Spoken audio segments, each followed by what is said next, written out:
that if you have a cell phone, please turn it on to vibrate or turn it off so that there's not an interruption in the speakers. We don't have a sound system in here, so we're having to use voice. Can everybody back there hear me okay? Yes. All right. First off, my name is Carol Langstrom, and I'm welcoming you on behalf of the League of Women Voters in Montgomery County to the first major Freedom of Information Act event that we've had. And our thanks to the Christiansburg Library for giving us the space for it. We are going to have a two-part series today. The first part is going to be from the state level, essentially, in the basic FOIA laws statewide. And that is going to be coming from Megan Rhyne, who is the Executive Director of VCOG. And Megan, if you prefer, which do you prefer, Meg or Megan? Megan, sorry, okay. Megan and I have known each other for quite some time. She was instrumental in me first learning about FOIA as a resource. And then last year had the opportunity to attend some of the legislative sessions and kept bumping into her in the halls, where she was fussing and fuming about they're changing this, they're trying to change that, they want to change this, and if we do that, we're going to lose this. And, then after she's given her presentation, she's going to be open to accept questions and give answers. And then after that, we're going to have a short break for people to get up, stretch their legs, or whatever. And then we're going to go into a really special feature that focuses on what we have locally in terms of open government and how the Freedom of Information Act is manifest locally, given that we have Montgomery County, Blacksburg, and Christiansburg. You know, FOIA is one concept. We have three very unique applications of the concepts of FOIA because we have significantly different demographics in each group. We have different values and we have different ways that need to be expressed and communicating. What works in Blacksburg and works 100% wonderful might sink like the Titanic here in Christiansburg, and vice versa. I think it's important for us to understand these differences as we are becoming more and more of a mobile society. We may move, we may shift directions into a different state or whatever, and understanding how these differences can exist is key to helping to understand what your rights are as a citizen and how to best to use those rights. And Mr. Joe Powers, former planning director for Montgomery County, is going to be our moderator. And he will take over during the question and answer sessions, and particularly when we have the three different presenters, we are asking that you allow us to give all three presenters an opportunity to give their programs first, and then we'll do the questions at the end of it. You can direct your questions to an individual, or you can direct your questions to the group, and that'll be Mr. Powers doing that. And for now, let's get started with session one. Meg Rhyne, Executive Director of the Coalition for Open Government. Thank you so much for joining us today. Thank you. Hearing Carol call me Meg Rhyne reminds me that, so when I first was working down in Dallas, and I was the editor of a newspaper for lawyers, and I had to call people to ask them to see if they would write articles for us. And at the time, that was the mid-90s, and Meg Rhyne was, you know, as an actress, was all over the place. And I'd call and I'd say, "Hi, this is Megan Rhyne." They go, "Meg Ryan?" And I felt like, yeah, Meg Ryan is calling you in your office to talk to you today. So I figured I better stick with Megan Rhyne, and then no one would get confused. But I didn't be anybody on. Carol is much too modest. We did meet when she was starting to learn about FOIA. She went way beyond what most citizens do when they call me, and ended up knowing more about FOIA than I did probably at the time. And the coalition recognized Carol with our Citizens Award. I believe that was in 2009, was that? So she was one of the more deserving winners of that award, I think. If you know any people that might deserve this year's award, you can go to our website and make a nomination.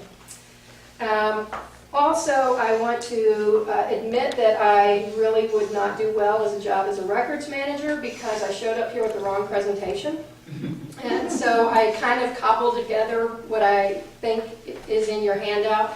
There are a couple of slides that are not on here that are in your handout. I think I've got them tagged, and hopefully they're not too substantive, but they won't throw you off too much. So the presentation I wanted to give is about the Freedom of Information Act, the basics of it. I'm going to mainly talk about records and not meetings. That's not to say I can't take questions along the way, but that is the primary focus of this one. And wanted to title it From Both Sides of the Counter, because I think you'll probably hear some of this, some of the same kind of sentiment from Becky's presentation for sure later on, that so much of dealing with the Freedom of Information Act is more about a culture of openness. And that is true on both sides of the counter. It has to do with the way you approach it. It has to do with basic human interaction, how you treat the other person on the other side of the counter. So with that in mind, I wanted to start here with, this is a letter that a citizen sent to me from a school board, school board, not too far from here, but not in the immediate vicinity. And it is technically fine. It says the office is in receipt of your request, and you've made a request for 2 of the following. They asked for 2 things. I blanked out number 1 because there was no question about that. They filled that, no problem. Number 2 is a copy of the 5-year comprehensive plan. Our response is as follows. It is not practically possible to provide the requested records or determine whether they are available within the 5-day period. Okay, this is the 5-year plan. This is a record that, if my understanding is, it is basically a working document. If you have a 5-year plan, you're going back to it. You're wanting to see where you stand in that 5-year plan. So if it's not practically available within 5 days, something's a little fishy. A staff member will need to go back and research the archived record. You will be billed for all labor costs involved in researching this request at $20.14 per hour, which I left this slide out, but I think it ends up being either $42,000 or $52,000 annual salary. That's who's going to be filling this request. And after we do that research, if you desire, it's still going to cost you 40 cents a page. So technically, this is fine. It's correct. There's nothing wrong on here, but this is what a citizen hears. You've got poor records management. You can't get your hands on that 5-year plan. That you are charging excessive fees. And either one of those might be okay. You can, if you see an hourly fee of $20.14, that's not unusual, but it's usually coupled with a per page copy fee of 5, 7, 8, 9 cents. Or you might see a 40-cent per page charge, but then almost no hourly. So having those 2 together, that's excessive. And it sounds like stonewalling, because again, this is something that is supposed to be a working record. And it also creates an adversarial and or intimidating environment that the citizen is going to be approaching from. And that's what this person was. They forwarded it to me and they were, can this really be true? Do they really not have this record? And whether they meant to or not, that's the impression that they created. So it does come down to that FOIA is only as good as the people who use it, and that means on both sides of the counter, like I said earlier. It encourages government and users to work together. Now I get asked all the time how Virginia's FOIA ranks in comparison to other states, and ultimately it doesn't really matter. I mean, if you look at it on paper, we might be really good in some areas and we might not be very good in other areas at all. It just depends. But what really makes the difference is the people using it. So if they have a culture of openness, then they will, then any law, no matter what the law says, will be a good law. And the third one down here is probably the most important. There is a letter versus the spirit of the law. Of course, like that letter, That was the letter of the law. That was technically correct. But the spirit of the law encourages much more working together. There are places in FOIA that talk about working together. And so it is really supposed to be some sort of ongoing dialogue. So in government, one thing to think about is that you have the power to shape a citizen's view of government. So if you're a government employee and you're receiving FOIA requests, the more helpful and the more you work with them to get them exactly what they need, the fairer, that things are applied fairly and equally, and it doesn't look like favorites are being played. That's really going to help shape that citizen's view of government. So FOIA can be used from the government side as a public relations tool. It's a way for you to have that contact with the citizens that you might not have day in and day out in your job. On the other side, citizens have the power to shape a government employee's views on open government. If you are respectful and helpful and work with them in trying to identify exactly what it is you want and being thankful when you get it, then you can help them understand why these things are important to you as a citizen, and not necessarily why that particular document is, but why it is important for you to be able to have ready access to these records. So again, that's where I come in with a PR tool that, this one isn't in your slides, is one of the ones that got kind of cattywankered, but it goes back to using FOIA as a PR tool to show citizens and vice versa that you are a friendly and courteous person, and that you're honest, you're civic-minded, that you're open to working together. Now, I believe there's a slide in there that says the key is communication. I just found that cute little picture the other day, so I inserted it there. Nothing substantive that got left out there.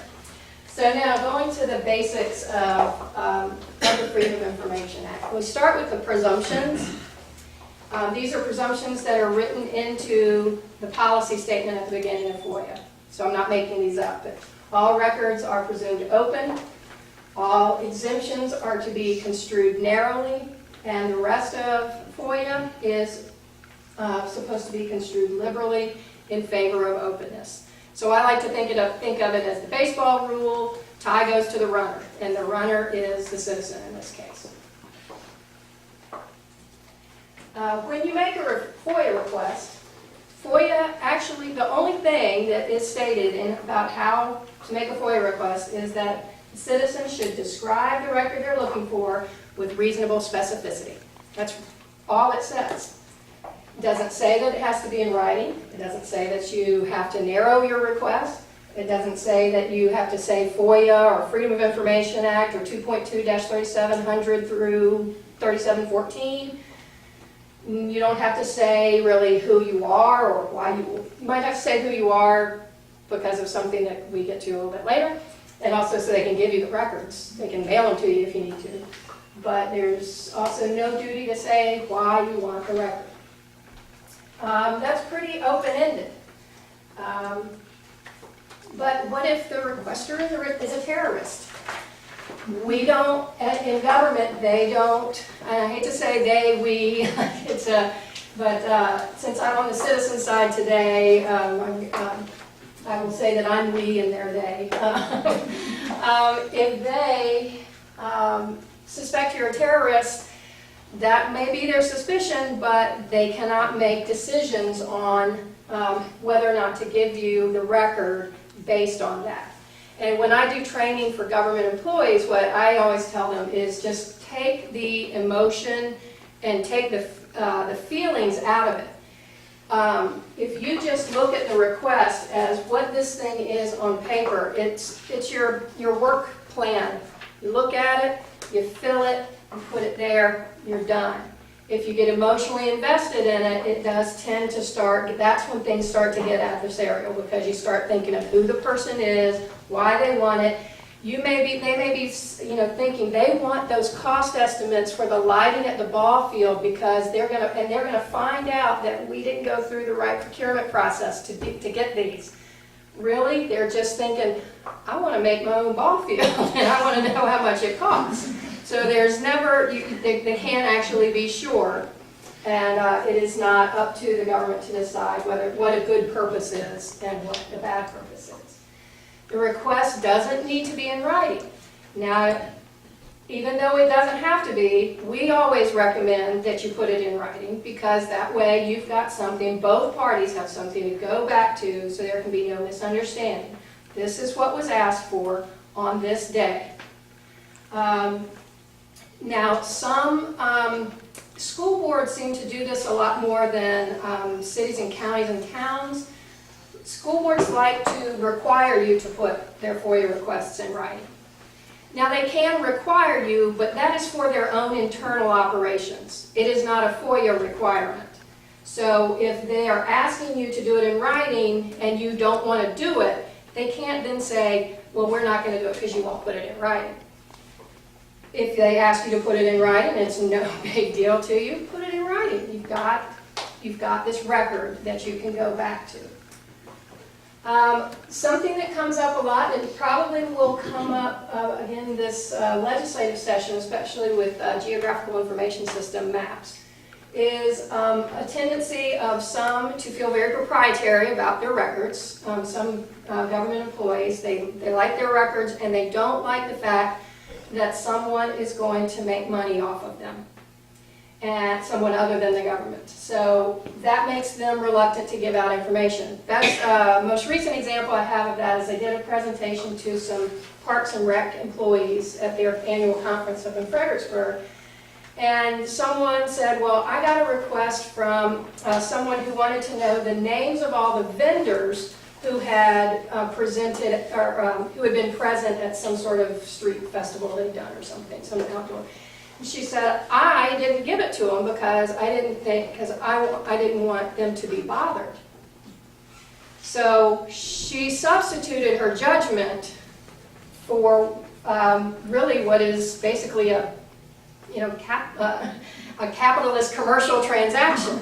She may have prevented this vendor and those presenters from having a commercial transaction themselves, which they may have wanted, but she decided she wanted to protect them from something. And she also didn't like that she had gathered all those, basically, so she gathered all those vendors and she'd worked really hard on it. So she didn't want someone else to be able to profit from that. And you can be sympathetic to that, but ultimately it's the public and it's public information, and that's not a reason for denying access. Now the statute says there are 5 allowable responses. So, and these are the only 5. So one of them is, here are all records. That's easy, thank you, it's a pleasure doing business. The other is, well, we're redacting some, or we're withholding some, and then we're going to give you the rest of them. Or we are withholding all of them.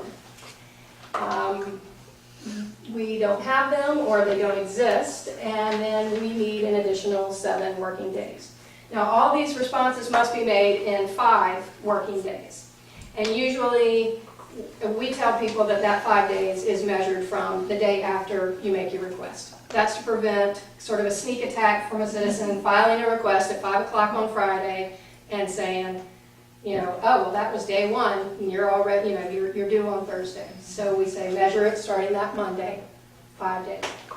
So they have to make a response in those 5 working days. If they withhold any of them, any or all of them, or if they redact any of them, they must cite the statute, either the exemption within FOIA or statute elsewhere in the code that allows them to do that, and that has to be done in writing.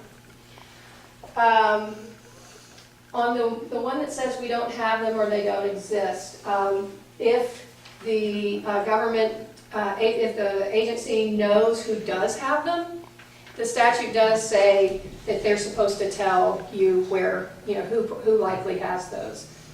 I don't know exactly how you would enforce that, or, tell me I know you know.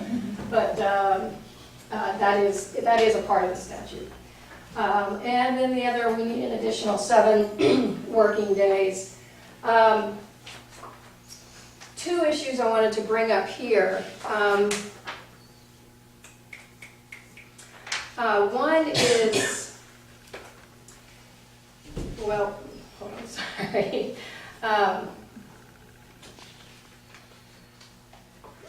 They have 5 working days to make this response.